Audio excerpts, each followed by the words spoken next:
আসসালামু আলাইকুম রহমতুল্লাহ।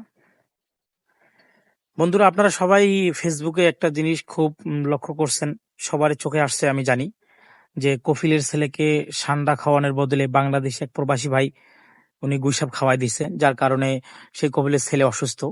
এই বিষয়টা কিন্তু আপনাদের সকলের চোখে আসছে, আমার যতটুকু জানা মতো আমি বুঝতে পারি যে আপনাদের চোখে আসছে সবারই।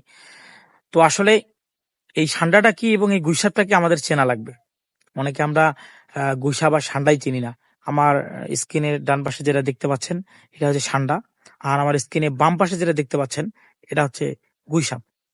আসলে এই সান্ডাটা কিন্তু লেজটা একটু আড়া আড়া আছে, আপনারা মনে রাখবেন। আর গুইসাপের লেজটা তো আলাদা, আপনারা অনেকে চিনেন, এটা সমান।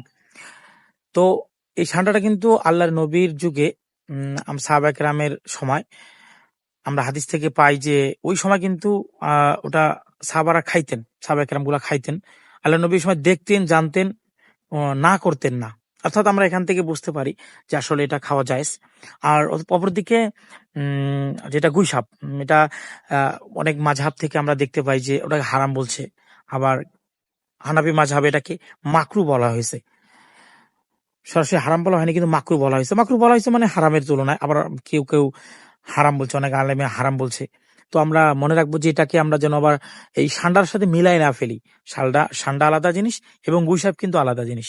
অবশ্যই আমরা বিষয়টা মনে রাখবো যে সান্ডাটা খাওয়া জায়েজ, আর এই জিনিসটা খাওয়া মাকরু, এটা খাওয়া ঠিক না। তো যাই হোক, আমরা সঠিকটা মেনে, ইসলাম মেনে আল্লাহ যেন আমাদের জীবনযাপন করার তৌফিক দান করেন। সকলে বলি আমিন।